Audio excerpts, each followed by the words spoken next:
各位观众朋友们，大家好，欢迎收看 JxJ 论坛，由我 Jimmy 马马健与我们的好朋友 Jim Noteware 为我们一起讨论这个礼拜的时事。How are you doing, Jim? Hey, I'm well, Jimmy. So amongst a lot of our viewers, a lot of Chinese and Chinese Americans or Asian Americans, we are seeing all these front page bullet point news about the threat of war and the fear of World War III or nuclear holocaust or whatever the extremists would say. Of course, there's the other minority that says that what we're doing in Taiwan is different from what we did in Ukraine or Afghanistan or Iraq. We're, of course, talking about Speaker Pelosi's surprise last-second visit to the Republic of China, Taiwan, which the White House and the Defense Department and the State Department has officially discouraged her from going. Could you tell our audience a little bit about what you know about this? And we'll start with that first. What do you think this accomplished, and whether you think that this is good for Nancy Pelosi, this is good for America, this is good for Taiwan, or is this good for China? That's a lot. I'll tell you, but it's like Will Rogers once said, all I know is what I read in the papers or see on TV or listen to someone else tell me their view of it. So it's hard to discern the facts. A couple of thoughts. First one is, it's not clear to me why she went. So if there was a specific purpose, I don't know why she went throughout Asia. And I don't know why then she went to to Taiwan, other than be provocative. And I do think that that was part of her mission, particularly as the controversies grew a few days in advance of her trip. I think she figured out that she rattled something. And as long as she created the controversy and a little bit of discord, she might as well see it all the way through. And on that, I don't agree with her on very much. But on that one, I did agree that once she opened Pandora's box, she needed to fulfill it. Had she said, oh, because of the controversy, I think I will not go, I think that would have been a mistake on a mistake. So having said all of that, but the other side of things is I don't understand why it bothered China so much. And I am led to ask myself, did it really bother them? Or are they looking for an excuse to express concern and agitate things a little earlier than they might have, looking for an excuse? For instance, back to your comment about comparison to Ukraine, where Mr. Putin said, oh, part of the reason we're going into Ukraine is because there has been discussion about Ukraine joining NATO. Well, that was a very flimsy excuse. But again, there are things going on in what I'll call the Chinese mind, the PRC mind, the PLA mind, that I cannot pretend to understand. Congress has no diplomatic role or authority. Congress can ratify things like budgets, obviously legislation, etc., but no member of Congress has the authority to make foreign policy. It's largely symbolic, Jim. It's symbolic, but symbolic of what? She's the highest ranking United States official, according to the sequence of presidential ascent. But so what? I don't know why. I mean, there are congressional delegations and go fact finding and things like that. But could Nancy Pelosi by herself do anything provocative? No. So it makes me wonder why the Chinese are so sensitive about all of this. They're sensitive about other people like Mike Pompeo, former Secretary of State, okay, when he went over there not long ago. So it makes me wonder. The next thing that makes me wonder is the conversations you and I had, and with other friends, with the KMT leadership not long ago. And one of the things that they express concern about the DPP is they think the DPP is too provocative, and what Taiwan policy should be is to be patient, to wait, and to get ready. If I were a citizen of Taiwan, I would say, what are we waiting for? The threat is imminent. And if China is going to make an aggressive move, they're going to make it on their own calendar. They're not going to wait for anybody else to get ready. They may be getting ready on their own for whatever reasons they have. But I don't understand the KMT's thought about waiting to get ready. If you're concerned about Chinese enveloping Taiwan more closely, then I think they should make every possible precaution and defensive move that they possibly can. And then I guess the next thing is, given that the Biden administration and ostensibly the State Department and the Defense Department were all discouraging Nancy Pelosi not to go because of strategic ambiguity, I just don't understand that at all. All we're doing, like we're doing with everything else, including budget deficits and inflation and everything, is kicking the can down the road. Jim? Benjamin Franklin says, leave not till tomorrow anything you can do today.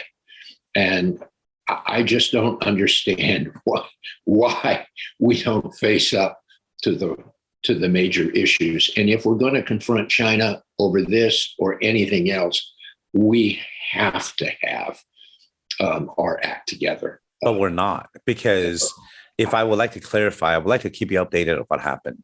Sure. Chairman Xi of China spoke with President Biden before Pelosi went.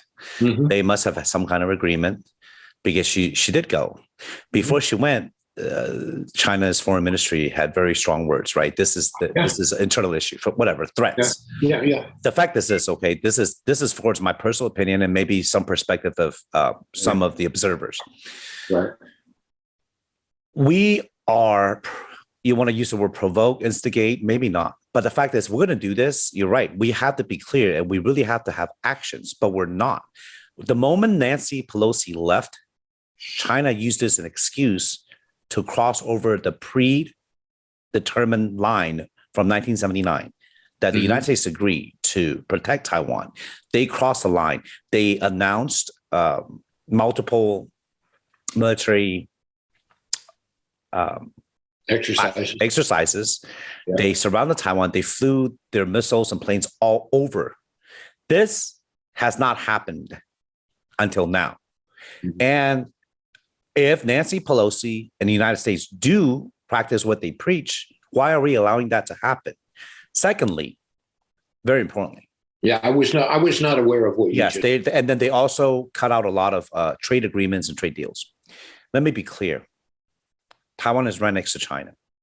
Mm-hmm. Whether you believe Taiwan is an entity or they should declare independence or not, every country in Asia has some kind of trade with China, and we are the largest trade partner. Mm-hmm. There's no doubt that this McCarthyism is very convenient. It was convenient for Trump. It's now convenient for Biden. It's very easy to blame Red China for everything. That's what Taiwan does, right? For any graft, corruption, failure, blame Red China. Easy. But the fact is, now blaming Red China for this, they're not sending a delegation to Hawaii to encourage them to seat from the Union. They're not the ones sending missile packages, selling arms to Cuba or to Canada, to Mexico. We are. Nancy Pelosi did not show up with a new trade agreement or with new arms deal. Look, when Pompeo goes, or when Defense Department officials goes is for official business, is essentially a trade delegation. We're there to sell things to them, and Taiwan has to buy it. And that's great for everyone. Everyone wins. But when she goes this time, there's no trade agreement. There's nothing. No. So let me tell you what I think. She's there for her own political gain. I know why this is very beneficial for her. First of all, the Democrats they're in big trouble. Second, she has a lot of issues, negative news from her husband's DWI to her family's incompetence in the state of California from Governor Newsom. So this is a very good way because there's one common enemy. Secondly, Nancy Pelosi has never changed her stance. She did not start being anti-China conveniently like everyone else. She has always been a hawk. She has a long history of that. She has always been a hawk. She has always been anti, which is, I give her that. She's tough, but she's a slick operator. Her behavior at Tiananmen Square in 91. Yeah, yes. Absolutely. Yes, sure. But she's a slick political operator. I tell you why I know. Fox News has never praised her in 35 years. Mm-hmm. They aired multiple segments lasting 5 to 10 minutes, saying that this is a good trip. The Republican caucus in Congress praised her. Yeah. This is a problem. When Republican Party is praising Nancy Pelosi, we know there's something fishy. Yes, this may be beneficial to her own political exposure, right? Being the news. But how does this help the United States? It does not. Does it help China? It probably helps China more than Taiwan, because now Taiwan is now losing billions because China announced sanctions, not allowing imports of multiple agricultural products. They also banned imports of material essential to the manufacturing of microchips. And on top of the military exercises, causing the stock market to crash. This is not something we did out of the kindness of our heart to defend democracy and to condemn the China communist regime. This is not it. This is not it. No. To me, this is I see a pattern. We've seen it in Vietnam War, Afghanistan, Iraq, Ukraine. I've said it again and again. If Taiwan's willing to be used, there's not much we could do about it. China's reaction is expected. They have warned that this would happen if you come. Now, is this something that we should be saying, oh, we should kowtow, we should bow down to their demand? No. But we claim the same thing in Hong Kong. What do we do there? Nothing. So let me be clear. You keep poking the bear. This has nothing to do with whether you believe in a free democracy or not. This is about whether this country has the ability to defend itself. Taiwan. And is the United States going to fulfill their promises? They're not. So why are you playing with fire? Why can't you? Because China wants to have peace. Beijing doesn't need a war. They are dealing with their internal political strife. They have COVID. They have the first minor growth in the economy. They barely got out of, they were a third world country barely 3 decades ago. 50 years of communism. I mean, this is, they don't want this. But when they're forcing they have their own economic and demographic problems right now that are getting they don't want to have war, but they cannot maintain their governance if they allow Taiwan to do this, right? There are people who will say, I mean, could you imagine if we allow Russia to come into Cuba and establish missile silos? Oh, Cuban Missile Crisis. We had to do something. We had to. For China to do a military exercise? I mean, you know what people in China want? This is what people forget. As Americans, we still have an image of China being this backwards country. Russia, China, Afghanistan, Vietnam, these countries, former Soviet blocs, they have their own culture and governance. They want to survive too for their country. They want to do what's best for their administration, for their control. Don't think that there are some backwards people that have no idea what's going on. And their leaders do have the answer to public opinion now. Weibo is very popular. Yeah. This last week, there are hundreds of millions of keyword searches on Pelosi. The chatter online, which the government is not limiting, of course, is asking the government to do something. And it very easily could be one mistake. It could be nuclear holocaust for all of us. It could be war again. Do we really need war? I know that some hawks would say, hey, that's how the United States built our wealth since World War II. We create constant war, which is true in a way. Now that we're out of the Middle East, I mean, our military industrial complex have to have somewhere to export more weapons. We need conflict. We need conflict to be able to financially benefit. But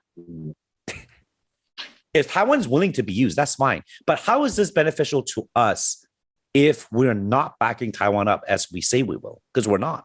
And Jim, it doesn't matter if you're what kind of heritage, if you're Chinese American or you claim your parents are from Taiwan or China. I think wanting peace is universal. I think knowing that you poke a bear that you have no way of defeating, depending on other countries that has no skin in the game to defend you, it doesn't work like that in the world order. No, it doesn't. No. So to me, it's very, very, very dangerous. It's a very dangerous rhetoric that we're playing. And the media, of course, see, that's a great thing about the United States, right? We still have media that reports on all sides. There are media that call out Pelosi for her selfish political reasons to go. It really just benefits her. And they are that point out what China is going to do and what they claim they will do. You know, the people in China are asking them to fire a missile while Speaker Pelosi's plane is in their airspace to deter or to threat. I mean, that's ridiculous. They didn't do it. The PLA didn't do it. Luckily, they didn't do it. They waited until they leave. And now the majority of the Chinese netizens, right, people online, are making fun of the regime. The regime wants to hold on to their power, but they're being ridiculed for not being tougher. To me, China did the right thing. Wait till she leaves and do what you have to do. But now they're being criticized. So this is a tightrope. This is not easy for them to handle either. We only think about what Taiwan's thinking, what we're thinking. In game theory or, in war games, you have to think about what the opponent is thinking. We're forcing them to do something they don't want to do, but they have no choice either, right? If me and you were running in Beijing, and what else could we do? Imagine that. This is a country, this is in dispute.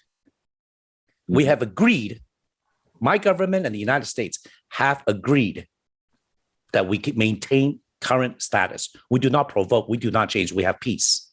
But yet, after we agreed, you keep selling more weapons to this island that we claim as our own. Historically, they have been 5,000 years until 70 years ago. We had a civil war. But yet, this other country keeps selling weapons to this island, keeps sending people. They haven't sent anyone for 25 years. She's the first speaker that's been in Taiwan in 25 years, since New in 97. Now you're coming here because we're in an economic competition, right? Because of COVID, because, it's two big countries fighting for the same resource.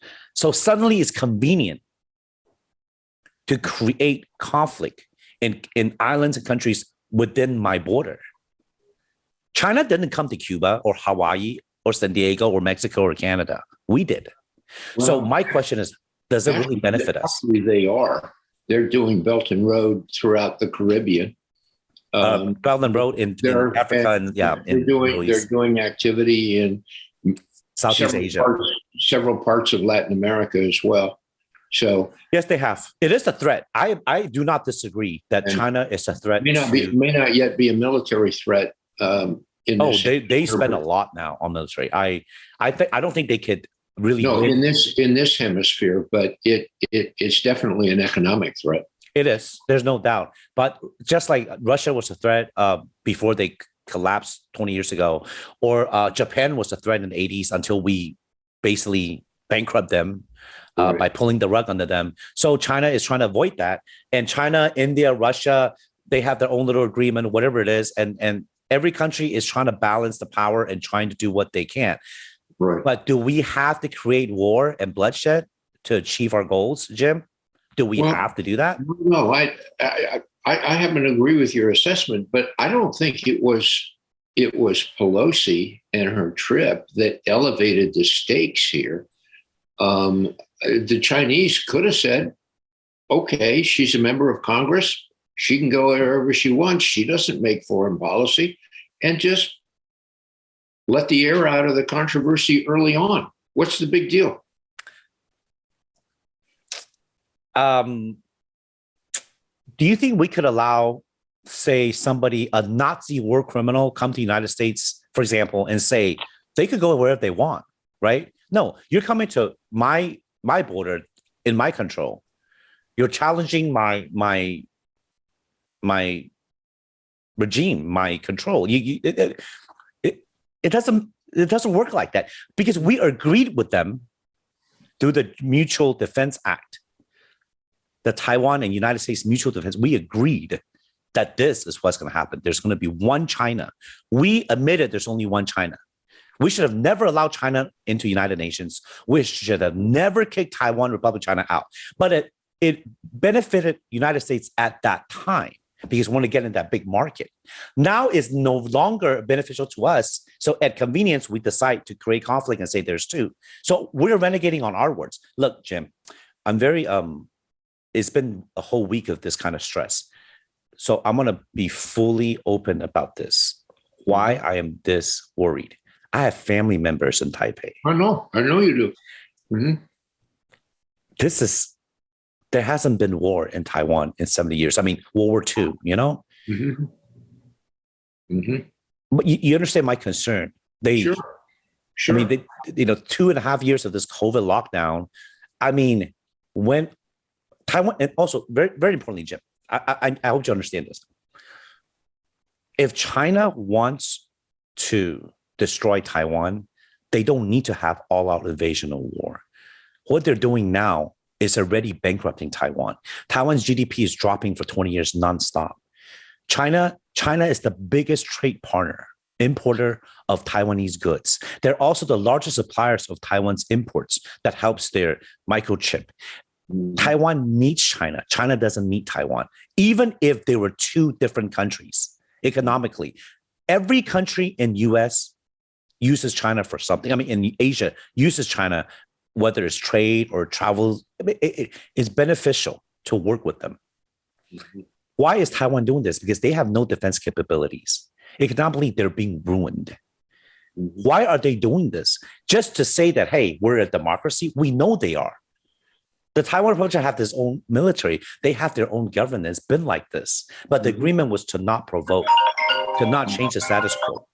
So sorry for my rant, Jim. I just wanted our audience to know that this I'm not saying that this is right or wrong, or whether I support the Taiwan government's rhetoric. Mm-hmm.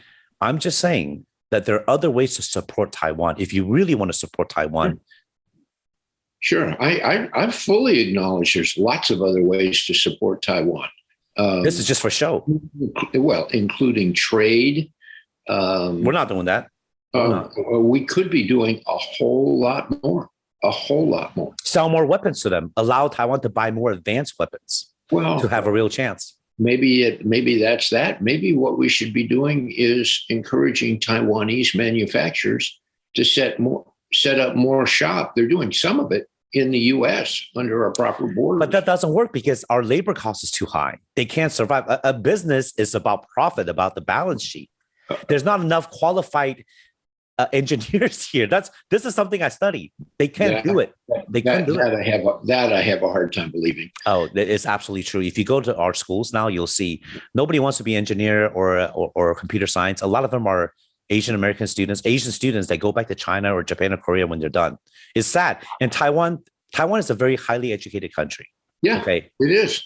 Yeah, on a relative basis, more so. They have a good labor force. Yeah. Right. At a lower wage, that's the key. A very low wage. Right. So, but I agree. No, but that's what I mean. We need to get our house in order. We need to get our act together, not only for Taiwan's sake, for ourselves, but for many, many other reasons, including starting with ourselves and for our allies. We have allowed ourselves, our economy, our social structure, our rule of law, all to deteriorate in the last few years. And it's deteriorating at a more accelerating pace, and we're losing ground. It's frightening. And Taiwan just happens to be one piece of that larger puzzle. I think NATO and what's going on in Ukraine right now are another piece. They may be somewhat related, but we're not handling the Ukrainian situation nearly well enough either. Anyway, Jim, I want to give you a comparison to what other Asian countries are doing. South Korea is a much important partner to us than Taiwan, period. This is a fact. There are, I don't know, 10x, 20x economically as a country. Their cultural influence, their ties to us, the fact that they have a TMZ with North Korea, and the fact that we have actual military base and a lot of troops stationed in South Korea. Yeah, we do. Do you know what their president just did? For the last few days, he has refused to see Pelosi for the sake of his country, to not provoke North Korea, and that this visit does not benefit his country. He has refused. No, and he took his stance. Yeah. He said he was on vacation. But see, that, I think that's a snub, and he intended it as a snub. But I think underlying that is the way he can get away with that snub is there was no real purpose to Pelosi's visit. So, and Biden or any of our trade activity or Department of State, anybody, nobody's going to hold him accountable other than criticize him in conversations like this or over cocktails in Washington. There's going to be no cost to him for doing that. I think it's unfortunate. It's just another sign of a growing lack of respect for us overseas. That there was a time when no one would have dared to do that, but absolutely today it just. Look. One of the things I live by is life is a mirror, and the way people treat you is a direct reflection on how you treat them, and it's up to us. It's up to us. So. We just all have to go to Sundays. We have to go to a place of worship a lot more than we should. So that's what we learn. Remember what one of the other religious teaching, Christian teaching, is God helps those who helps themselves. And so we owe it to ourselves to get our act together. And it's very distressing what's happening here. Absolutely. And thank you for calmly explaining your take. Like I said, this is a topic that's very sensitive to me, or to anyone that's in Asia that has interest in Asia or family in Asia, because it will affect everyone. Rightfully so. And to me, this is not good for the United States. I don't see it as something beneficial to us. It affects her personally. It helps her get exposure. That's it. Yeah, I think she has some personal reasons and political reasons for doing it. I even thought that if she's looking forward to 2024, she's one of a very small number of Democrats that conceivably could win a presidential election. Oh my goodness. You've got to be kidding me, sir. I don't know whether that's a thought in her mind. She'll be 84 years old. Well, so will Biden.